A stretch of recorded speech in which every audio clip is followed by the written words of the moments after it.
안녕하세요. 오늘 모락모락 수업 마지막 수업 날입니다. 선생님하고 오늘 마지막 날이니까 제일 열심히 하도록 해요. 그럼 오늘 수업도 같이 로그인 해봐야죠. 자, 모락모락 수업 충남 온라인 스쿨 2020년 5월 14일 마지막 날이에요, 여러분. 자, 같이 들어가 볼게요. 자, 오늘은 선생님이 음악은 여러분들이 어떻게 듣고 그리고 또 어떻게 전달되는가 그 궁금증을 여러분하고 같이 풀어보고 싶었어요. 그래서 오늘 학습 목표를 소리의 3요소와 진동의 관련성을 이해하고 차이를 설명할 수 있다. 자, 소리라는 것 자체에 대해서 이해를 하면은 여러분들이 음악이 타인에게는 어떻게 들리는가, 나에겐 어떻게 인지되고 있는가 이거를 이해할 수 있을 거예요. 어떤 식으로 전달이 되는지 먼저 첫 번째 질문 같이 보도록 하겠습니다.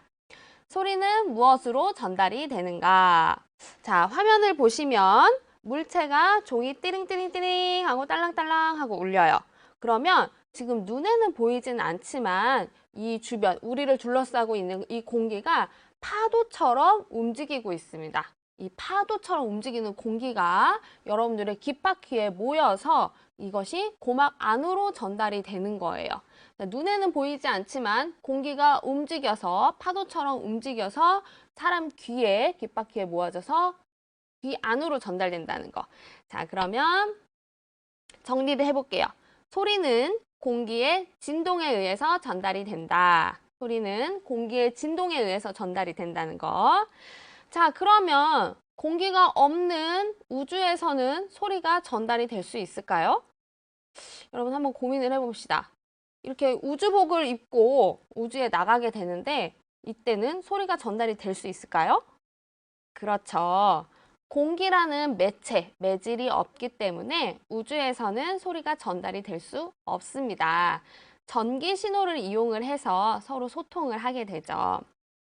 자, 소리의 전달 속도를 말씀을 드릴게요. 소리의 전달 속도는 고체, 액체, 기체 순입니다. 고체가 가장 빠르게 소리를 전달하고요. 그 다음 액체, 기체 순서입니다. 물속에서 조금 더 소리가 늦게 전달되겠죠. 여러분들 어렸을 때 이 종이컵으로 전화기 실험 한 번씩들 해보셨을 거예요. 이게 줄이 더 팽팽할수록 소리가 전달이 잘 된다고 합니다. 아시겠죠? 자, 소리는 공기의 진동에 의해서 전달이 된다. 근데 이때 공기라는 매질이 필요하다. 정리되셨죠? 자, 두 번째 질문으로 가보겠습니다. 그러면 사람의 눈에는 보이지 않는데 소리의 모양은 어떻게 생겼을까? 궁금할 수 있을 것 같아요. 선생님 아까 파동을 친다고 했는데 이걸 실험으로 한번 같이 보도록 하겠습니다. 조그 셔틀을 이용하여 진동수 50Hz에서부터 10Hz씩 증가시키면서 150Hz까지 관찰했을 때 스티로폼 가루가 튀어오르는 간격과 진동수의 크기를 비교해 봅니다. 헤르츠라는 인위적인 진동을 이용을 해서 스티로폼 모래로 실험을 해봤어요. 헤르츠는 진동수를 의미를 하는 건데요. 여기 화면에서 보는 것처럼 공기도 똑같이 이렇게 파도 모양을 쳐요. 선생님이 얘기를 하면 선생님이 앞쪽으로 공기의 소리를 때렸어요. 그러면 파동이 앞으로 전달돼서 이 앞쪽에 있는 사람들에게 더 잘 되는 겁니다. 진동 방향으로 소리가 같이 움직입니다. 그러면 소리의 모양을 우리는 앞으로 이렇게 부를 거예요. 소리의 모양은 파이다. 소리의 모양은 파이다. 아시겠죠? 자, 그러면 헤르츠라는 단위를 얘기를 했는데 소리의 모양을 우리가 조금 더 이해하기 위해서 이 진동 그래프라는 것을 이해를 쓰실 겁니다. 진동 그래프 여기 보시면 위아래로 파도 모양처럼 웨이브를 타고 있어요. 음파 모양을 진동으로 우리가 사람 눈으로 쉽게 이해하도록 하기 위해서 표현한 겁니다. 자, 정리 다시 한번 해볼게요. 소리는 공기의 진동에 의해서 전달이 된다. 이때 공기라는 매질, 매체가 필요하다. 소리의 모양은 어떻게 생겼을까? 방금 했죠? 파도 모양이라고 이해하시면 편합니다. 음파라고 합니다. 파도 모양으로 진동이 웨이브를 치면서 앞으로 나가는 겁니다. 자, 우리 소리를 앞으로 이해할 때는 진동 그래프를 가지고 이해를 할 거예요. 아시겠죠? 자, 그렇다면 다음 질문. 자, 여러분들 가청 주파수라는 단어를 한번 들어보셨을 거예요. 가청 주파수란. 자, 정의를 해보면 사람의 귀가 소리로 느낄 수 있는 음파의 주파수 영역이라고 해요. 사람의 영역은 그 한계가 정해져 있기 때문에 모든 소리를 다 들을 수가 없어요. 우리가 들을 수 있는 주파수 영역은 바로 20에서 2만 헤르츠입니다. 헤르츠라는 단위는 진동수의 단위를 의미를 해요. 1초 동안 진동을 몇 번 때리는가 이것이라고 생각하시면 됩니다. 자, 선생님이 영상을 보여드릴 건데요. 앞에 27헤르츠부터 그리고 5000 단위 가까이까지 헤르츠를 여러분들에게 진동을 들려드릴 거예요. 그런데 앞에는 양쪽으로 여러분들이 귀를 쫑긋 세우시고 잘 들어보셔야 됩니다. 잘 안 들릴 거예요. 자, 해볼게요.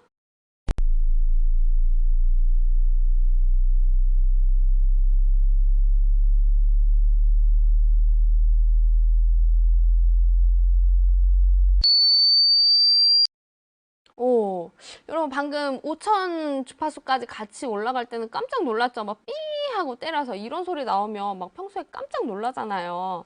20에서 2만 헤르츠였는데 앞에는 양쪽에 이어폰을 꽂고 아주 자세히 들어야 들려요. 웅 하고 울리는 소리가 들리거든요. 이 소리는 여러분들 우리가 평소에 잘 인지가 되지 않습니다. 그래서 차를 오래 타거나 그러면 여러분들 되게 피곤하죠. 이게 차 기계음이 밑에서 웅 하고 울리는 소리가 계속 우리 고막을 통해서 사실은 들리고 있는 거예요. 우리가 인지는 아주 자세히 듣지 않는 이상 안 들리기 때문에 그렇습니다. 자, 사람은 가청 주파수가 20에서 2만 헤르츠이다. 그런데 보시면 여기 돌고래하고 박쥐 같은 경우는 12만, 15만 헤르츠까지 들을 수 있어요. 이 박쥐나 돌고래 같은 경우는 우리가 사람이 들을 수 없는 초음파 영역까지 들을 수 있는 거라고 합니다. 그래서 자기가 말소리를 내면 어떤 소리를 내면 그 초음파가 물체를 때리고 다시 돌아오는 그 거리 감각을 이용을 해서 먹이를 잡는다고 하죠. 개를 보시면 5만 헤르츠까지 들을 수 있어요. 5만 헤르츠까지 듣기 때문인지 우리 멍멍이나 고양이들이 가끔 먼 산을 보면서 멍 때릴 때가 있죠. 그럴 때면 뭘 보고 있는지 궁금했는데 사람이 듣지 않는 소리를 듣고 있기 때문에 그런 것 같기도 합니다. 자, 다시 한번 정리할게요. 가청 주파수란 사람의 귀가 소리로 느낄 수 있는 음파의 주파수 영역이다. 그리고 20에서 2만 헤르츠까지 사람은 들을 수 있습니다. 2만 헤르츠까지 들으면 귀가 너무 아파서 아마 잘 못 들으실 거예요. 선생님이 지금 얘기하는 말소리는 공기의 진동에 의해서 전달이 된다. 그리고 사람의 주파수, 가청 주파수는 2만에서 2만 헤르츠까지 들을 수 있다는 점 여러분 다시 한번 기억하시기 바랍니다. 그리고 진동의 모양은 음파였습니다. 자, 다음 질문이에요. 소리는 귀로 듣는다. 소리는 귀로 듣는다. 그렇다면 내 귀에서 어떤 작용을 하기 때문에 소리를 들을 수 있는 건지 한번 영상으로 같이 한번 보겠습니다. 귀 안으로 같이 들어가 볼 거예요. 공기를 통해 전달되는 소리의 진동이 수용기인 달팽이관에 전달되면 우리는 달팽이관입니다. 소리를 인식하기 때문이죠. 귓바퀴에서 수집된 소리는 웨이도, 고막으로 전달되고 이소골에서 증폭되어 곧장 달팽이관으로 전달됩니다. 수용기인 달팽이관은 림프액으로 가득 차 있습니다. 그 안에는 유모세포가 자리 잡고 있는데요. 이 유모세포는 증폭된 파장을 받아들이고 자극량을 전기 신호로 변환하는 데 중심적인 역할을 담당합니다. 이렇게 전기 신호로 변환된 파장이 청신경을 따라 뇌로 정보를 전달하고 그때서야 우리는 소리를 인지하게 되는 것이죠. 자, 여러분 여기서 아주 중요한 게 나왔어요. 달팽이 관에 있는 유모세포. 이 유모세포들이 청각신호, 증폭된 신호를 청각신호로 바뀌어서 뇌로 전달한다. 그런데 숨 쉬는 것처럼 소리를 듣는 것도 너무 빠른 반사작용이기 때문에 사람들이 평소에는 인지하지 못해요. 그냥 자동적으로 우리가 인지를 하게 되죠. 정리를 같이 해보겠습니다. 물체가 울렸어요. 물체가 울리면 공기가 음파 모양으로 앞으로 전달이 되면 우리의 귓바퀴가 소리를 모읍니다. 귓바퀴가 모아서 고막 안으로 외이와 내이, 고막을 통해서 달팽이 관으로 들어가죠. 달팽이 관에는 유모세포라는 신경세포가 있고요. 이 유모세포에서 청각신호로 바뀌어서 뇌까지 전달하면 그때서야 소리를 듣는 겁니다. 소리는 달팽이관 유모세포에서 청각신호로 바뀌어 뇌가 듣는다. 달팽이관과 유모세포가 중심입니다, 여러분. 그런데 조금 이상한 점이 있었어요. 가끔 가다가 여러분들 녹음되거나 녹화된 목소리를 들었을 때 본인 목소리가 되게 어색하다고 느껴본 적 없나요? 선생님은 들었을 때 되게 어색한 적이 많았거든요. 그 이유가 있습니다. 자, 설명을 잘 들어볼게요. 상대방이 듣는 목소리는 공기의 진동에 의해서만 그 목소리가 전달이 돼요. 공기의 진동에 의해서만. 그런데 내가 듣는 목소리는 아까 말했던 이 달팽이관에서 뇌까지 전달하는 그 작용에 의해서도 목소리를 듣지만 사실은 여러분들 말할 때 이렇게 만져보면은 얼굴뼈 전체, 목젖, 이런데 코 전부 다 뼈가 같이 울리고 있어요. 그래서 내가 듣는 목소리는 공기의 진동에 의해서 전달된 목소리도 듣지만 내 두개골 전체의 진동에 의해서도 목소리가 들립니다. 내가 듣는 목소리는 두 가지가 합쳐진 거죠. 공기의 진동 그리고 두개골의 진동. 그래서 두 가지가 합쳐진 목소리를 듣기 때문에 공기의 진동에 의해서만 목소리를 듣는 타인과는 내 목소리가 다른 점입니다.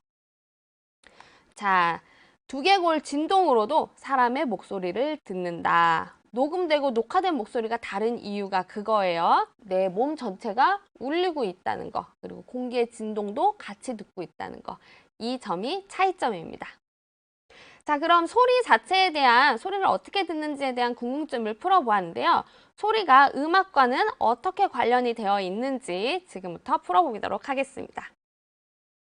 첫 번째, 소리의 3요소, 샘여림입니다. 이 샘여림은 크기를 의미해요. 음악적으로 얘기하면 보르테, 그리고 피아노. 얼마나 크고 얼마나 작게 얘기하는가. 이 차이점이 있습니다. 자, 아까 진동 그래프를 가지고 소리를 중심적으로 얘기를 할 건데요. 저기 센 소리가 얼마큼 큰지 여러분들 한번 같이 들어볼게요. 자, 목소리 들렸나요? 선생님 목소리인데 야호 하면서 진동폭 위아래가 이렇게 흔들리고 있어요. 야호 하고 이렇게 흔들리고 있죠. 자, 그러면 약한 소리도 들어볼게요. 여러분, 제 얘기가 들려요? 여러분, 들립니까? 자, 여러분 여기서 지금 들리나요? 여러분 들리나요? 들렸습니까? 하고 위아래 진동폭이 이렇게 움직이고 있습니다. 자, 소리의 크기는 위아래 진동 그래프의 넓이와 관련이 있습니다. 그 얘기를 진폭이라고 할 거예요. 진동 그래프의 진폭이 클수록 큰 소리, 진동폭이 작을수록 작은 소리, 진동폭과 크기가 관련이 되어 있습니다. 자, 정리하면 소리의 샘여림은 진폭에 의해서 결정된다. 진폭입니다. 자, 실험으로 한번 볼게요. 진폭이 큰 만큼 물결도 크게 일어날 거예요. 진폭이 작으면 작은 소리가 날 겁니다. 자, 실험 영상 한번 같이 보실게요.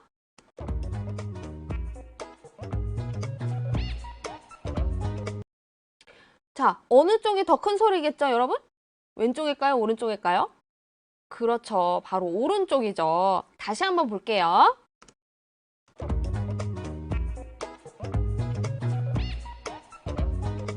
자, 확연하게 오른쪽에 진폭이 크다는 거 여러분 느끼셨나요? 물결이 더 많이 움직였죠. 이게 바로 그렇다면 오른쪽이 바로 큰 소리를 냈다는 거. 샘여림은 진폭과 관련되어 있습니다. 자, 두 번째 소리의 요소는 높낮이. 높낮이 도레미파솔라시도 하고 하는 높낮이 도 하고 이 높낮이를 의미를 합니다. 마찬가지로 진동 그래프로 설명을 해볼게요. 진동수가 같은 시간 안에서 낮은 소리는 하나, 둘, 셋, 네 번 움직였어요. 4번 진동 그래프가. 그런데 높은 소리는 하나, 둘, 셋, 넷, 다섯, 여섯, 7번을 움직였습니다. 낮은 소리는 4번, 높은 소리는 7번을 움직였어요. 자, 낮은 돌 때는 도 하고 진동이 이렇게 진동 수가 더 적어요. 높은 소리 할 때는 도 조금 더 진동 수가 많아집니다. 진동 수가 많을수록 높은 소리입니다. 소리의 높낮이는 진동수에 의해서 결정이 된다. 소리의 높낮이 도, 이 차이는 진동 숫자에 의해서 결정이 된다. 자, 그러면 진동수가 10번인 것과 진동수가 5번인 것은 어떤 것이 더 높은 소리일까요? 당연히 10번인 게 더 높은 소리이겠죠. 자, 실험을 한 가지 볼 겁니다. 물컵에, 같은 크기의 물컵에 물 높이가 각각 달라요. 물 높이가 적을수록 진동수가 많습니다. 그러면 당연히 높은 소리로 가겠죠. 이런 컵을 이용해서 진동의 수를 관련된 컵을 이용해서 음악을 하는 게 글라스 하프라고 하죠. 자, 영상으로 한번 같이 볼게요. 이렇게 소리가 낮고 반대로 물이 적어 진동이 많아진 잔은 높은 소리가 나게 되는 거죠.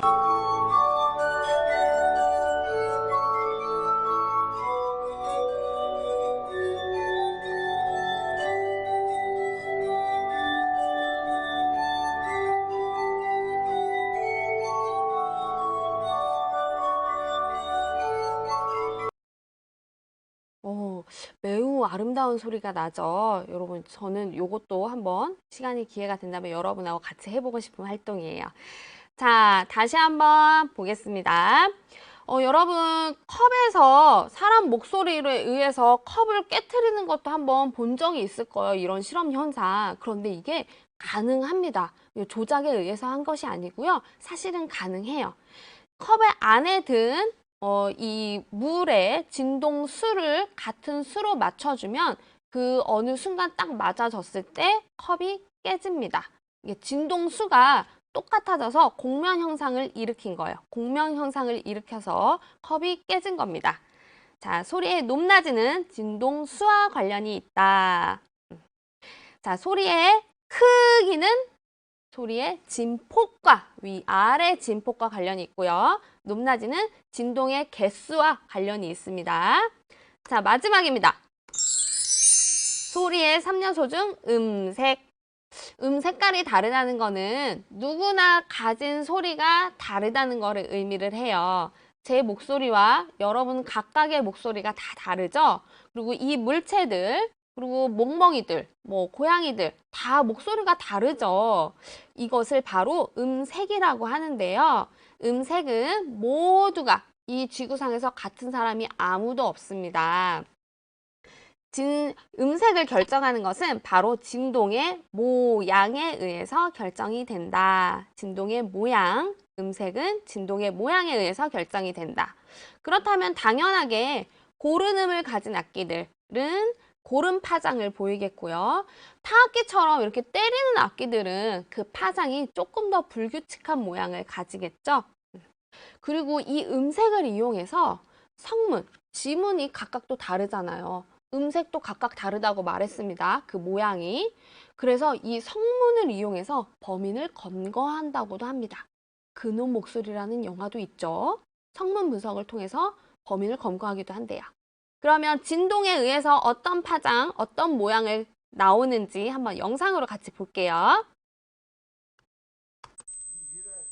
소금알갱이들은 주파수의 변화에 따라 마치 갈 길을 알고 있다는 듯이 분주하게 움직입니다.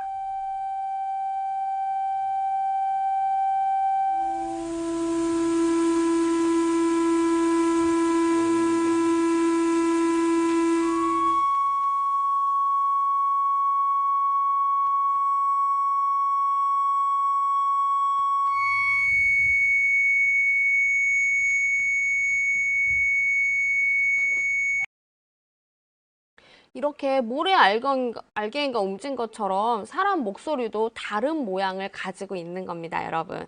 자, 정리되셨죠? 우리 방금 소리의 3요소와 진동에 관련해서 여러분 같이 살펴보았습니다.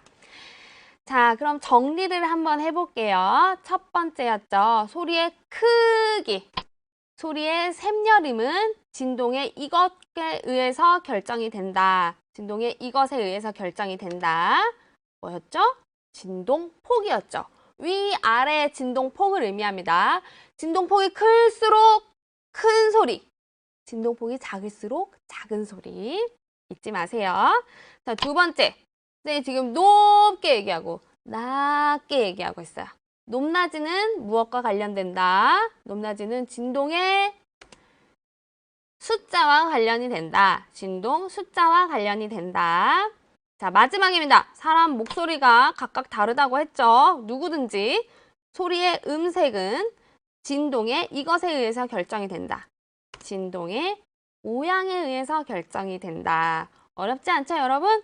자, 오늘 소리에 의해서 여러분들이 음악과 어떤 관련이 있는지, 어떻게 듣는지 같이 살펴보았는데요. 좀 궁금증이 풀렸나요?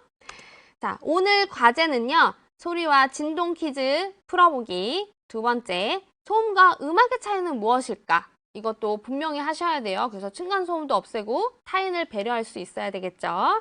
자, 요거는 게시글 하단에 있는 주소창으로 들어와 보시면 두 가지 과제가 있습니다.